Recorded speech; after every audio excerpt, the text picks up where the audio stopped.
There comes a momensulent and invisible when the very thing that once saved you becomes the thing that now holds you hostage. You don't hear the chains rattle. You don't feel the walls closing in. Not at first. Because what imprisons you today was once your armor. It was the mindset that helped you survive. But survival and ascension are not the same thing. You see, survival builds a fortress around the soul. And in that fortress, you learn to endure, you learn to calculate, protect, defend. But a fortress is still a cage when the war is over.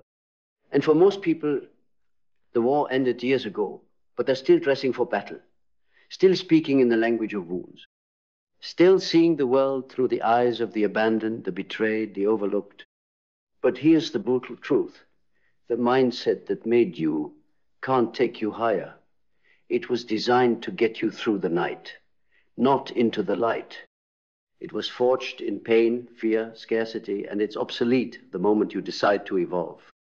Carl Jung understood this with terrifying clarity. He said, until you make the unconscious conscious, it will direct your life and you will call it fate. So many people call stagnation loyalty. They call fear intuition. They call pride self-respect. They live not from clarity, but from conditioned hallucinations, mistaking the echoes of past trauma for the voice of wisdom. Let me ask you something. Who were you when you first decided who you had to be?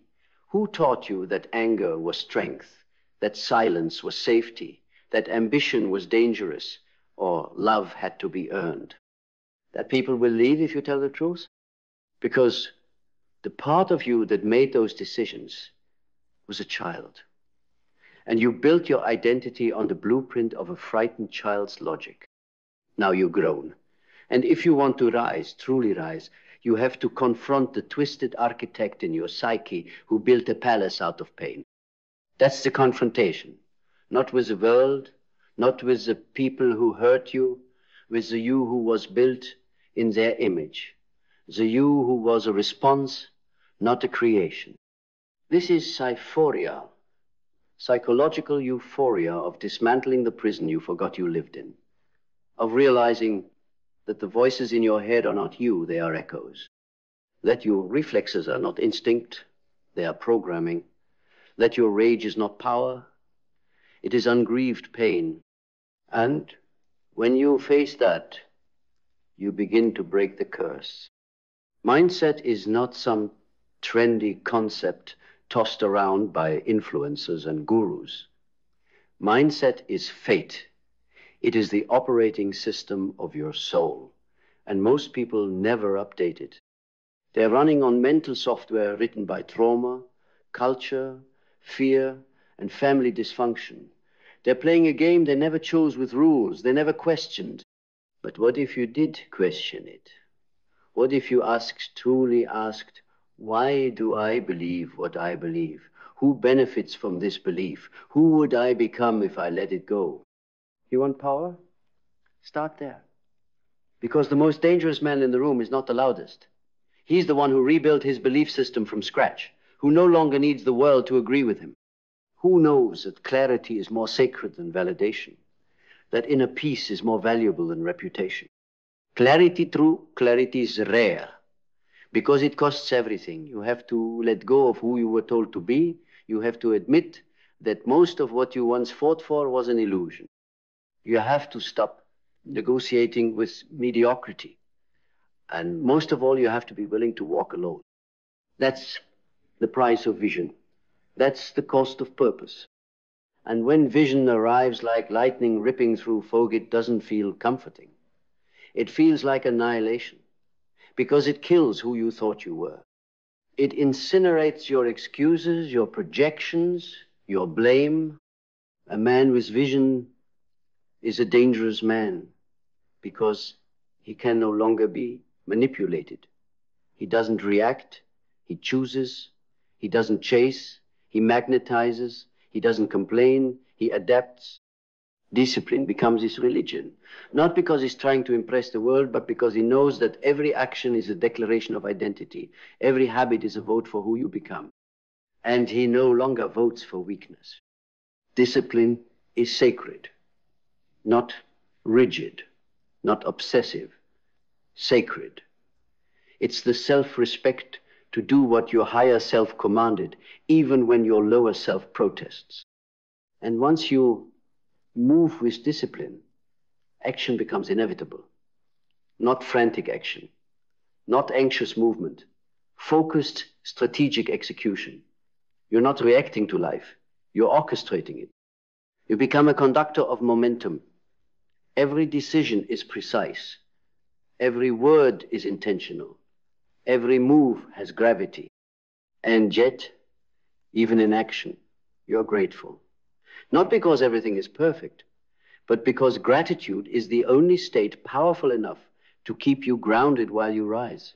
It's not softness, it's sovereignty. You don't wait to feel grateful, you command it.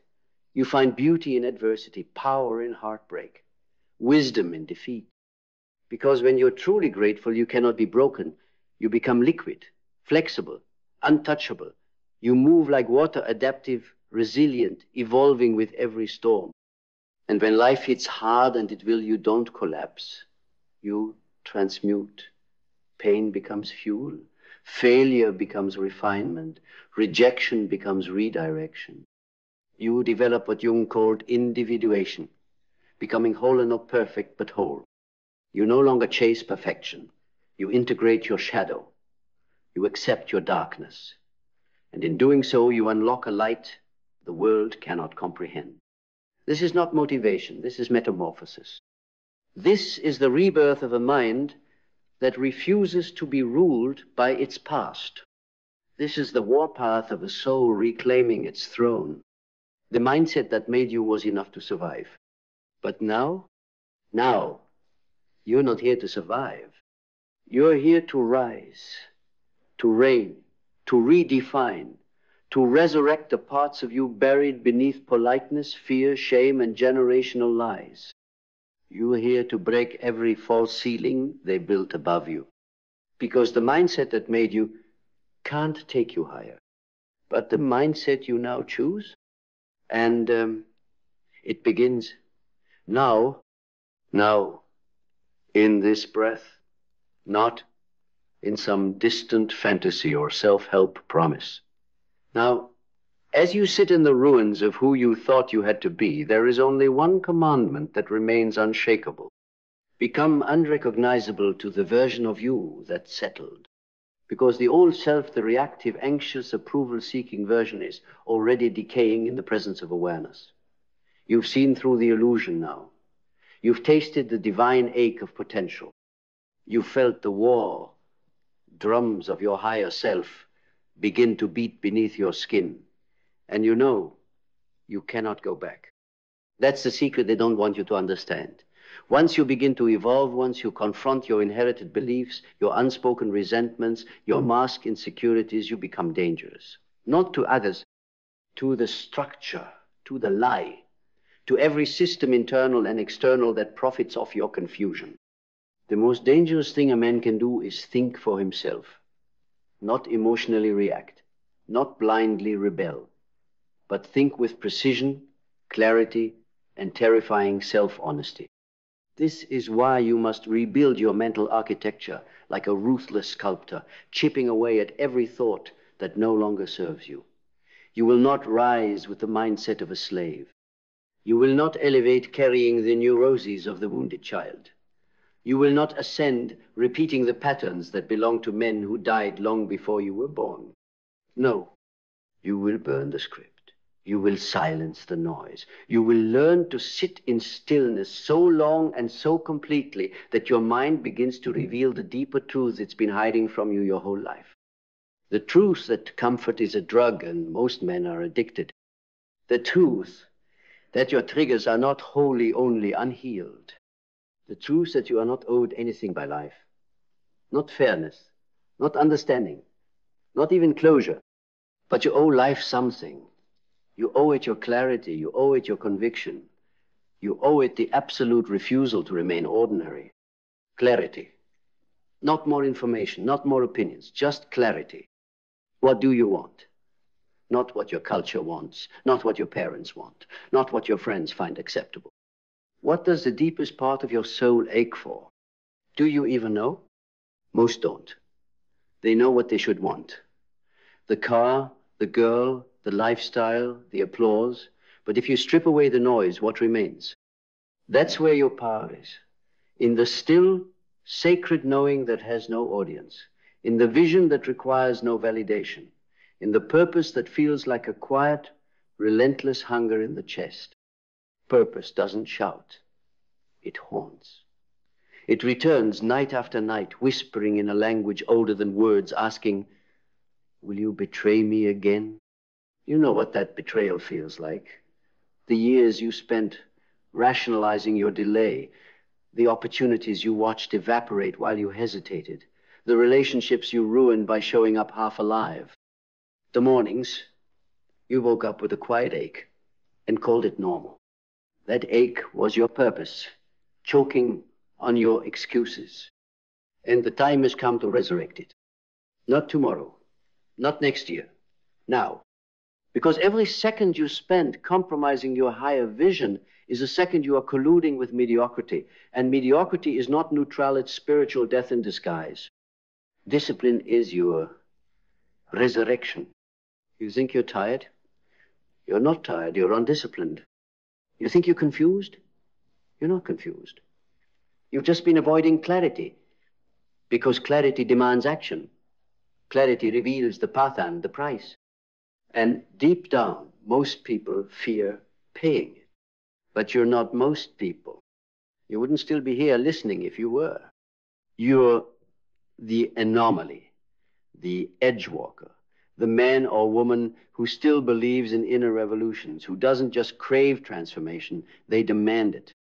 And that demand must now translate into practice. No more bypassing, no more victimhood, no more waiting for the world to give you permission to be great. You don't need healing. You need initiation. Initiation into the life of a sovereign mind. Initiation into the realm where everything becomes your teacher pain. Betrayal, silence, solitude, failure. In this realm, you no longer ask, why me? You ask, what is this forging in me? Because all of it, every loss, every rejection, every delay is not a detour. It is the forge. The forge where your higher self is born, where clarity is sharpened into vision, where discipline is tempered into action, where resilience becomes a way of being, not a temporary mask.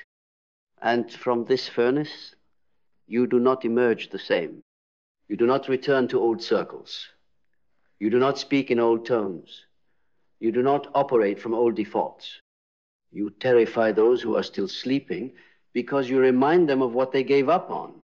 You are a walking disruption to the status quo, not because you shout, but because you embody.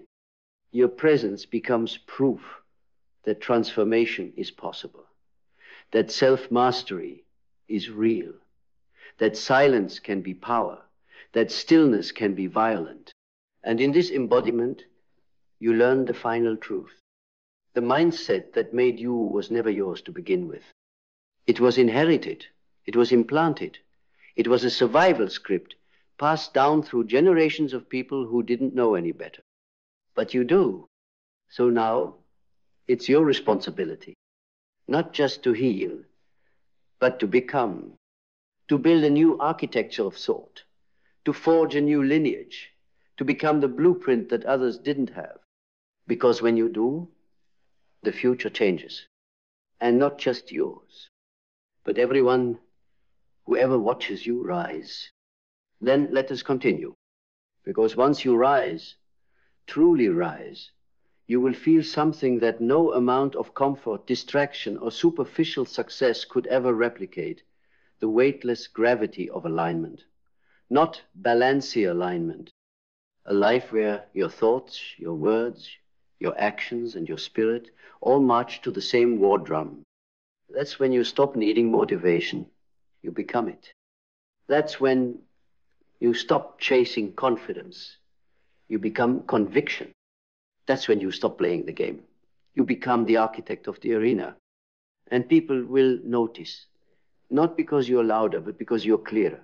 You'll start to feel the subtle shift rooms begin to tilt when you enter. Conversations change. People lower their voices, not out of fear, but reverence. They sense something in you they can't name, but deeply feel. This one has faced their darkness and lived. And yet, you will also lose things. You will lose friendships built on old wounds. You will lose identities built on old roles. You will lose comfort, familiarity, the sweet numbness of blame. But you will gain something so sacred, so untouchable, that it makes every loss a sacred offering. Self-authorship. The pen is finally in your hands. You're no longer an actor in someone else's script, no longer a character built by culture. You are the writer, the director, the creator. And from this throne, you craft a new mythone, where you are not the hero who was rescued, but the god who rose from the wreckage. This myth doesn't require applause. It doesn't need proof, because the proof is in your posture, in the silence between your words, in the fire behind your gaze. You carry it like a crown made of scars and decisions. And with that crown comes responsibility, not the shallow kind, not the burden of performance or perfection, the responsibility to lead because others are watching, quietly, secretly, hoping you're real, hoping you don't collapse, hoping you're the one who proves it's possible to evolve without losing your soul. And you will be, not by pretending to be perfect, but by being profoundly honest, by speaking from your healed scars, not your open wounds, by standing alone when it's easier to follow, by staying silent when it's easier to impress, by acting with integrity when no one is watching. This is the path of the initiated, of the self-forged, of those who've shed the mindset that once made them. Because the mindset that made you was about safety. This new mindset, it's about sovereignty. The old mindset needed validation. The new one radiates self-certainty. The old mindset avoided pain. The new one metabolizes it into power. The old mindset worshipped comfort. The new one is forged in the fire of constant growth. You don't flinch anymore, not at betrayal, not at chaos, not even at loss. Because loss to you now is not the end. It's a clearing, the divine demolition before reinvention. And you don't fear starting over, because you know who's building now. And you trust that architect, because that architect is you. So burn it all if you must. Burn the expectations. Burn the excuses. Burn the false idols of who you thought you had to be. Burn the applause, the trophies, the carefully curated image. Let it all go. And from the ashes, carve something so true, so brutal, so widely sacred, that even your shadow bows to it. Because when you live like this, when you choose evolution over ego, when you sacrifice safety for soul, you stop being a person. You become a movement, a frequency, a force. And this world, it can't help but rearrange itself around someone like that. So walk, not timidly, but like a storm disguised as a man, with silence on your lips and war in your bones. And if they ask you who you are, you don't answer with words. You answer by rising. Then here is the ending clear, unflinching, eternal. So rise, not for the world, not for validation, not for revenge, not for applause. Rise for the part of you that never stopped believing. The part of you that survived the numb years, the quiet betrayals, the long nights of confusion and rage. The part of you that carried the weight in silence, that kept moving when no one was watching, that whispered, more is possible, when everything around you screamed, this is it. Rise for the child in you who was told to shrink. Rise for the warrior in you who was told to wait. Rise for the sovereign in you who was told to obey. Because now, finally, you remember, you were never meant to conform. You were meant to confront. You were never meant to belong. You were meant to become. So let them talk, let them doubt, let them label. You are not here to be understood. You are here to be undeniable. A living reminder that the human spirit is not to be tamed. Not by fear, not by the past, not by the quiet pressures of a dying society. The mindset that made you, it did its job. It got you here. But this next chapter, this divine, unrelenting, soul-shattering chapter, it requires a new mind, a new fire, a new self. So go, burn clean, speak truth, move with thunder, and never ever lower your voice to fit into rooms you were born to redesign. This is your initiation. This is your ascent. This is your revolution. And it starts, as all revolutions do, with a decision. Make it now.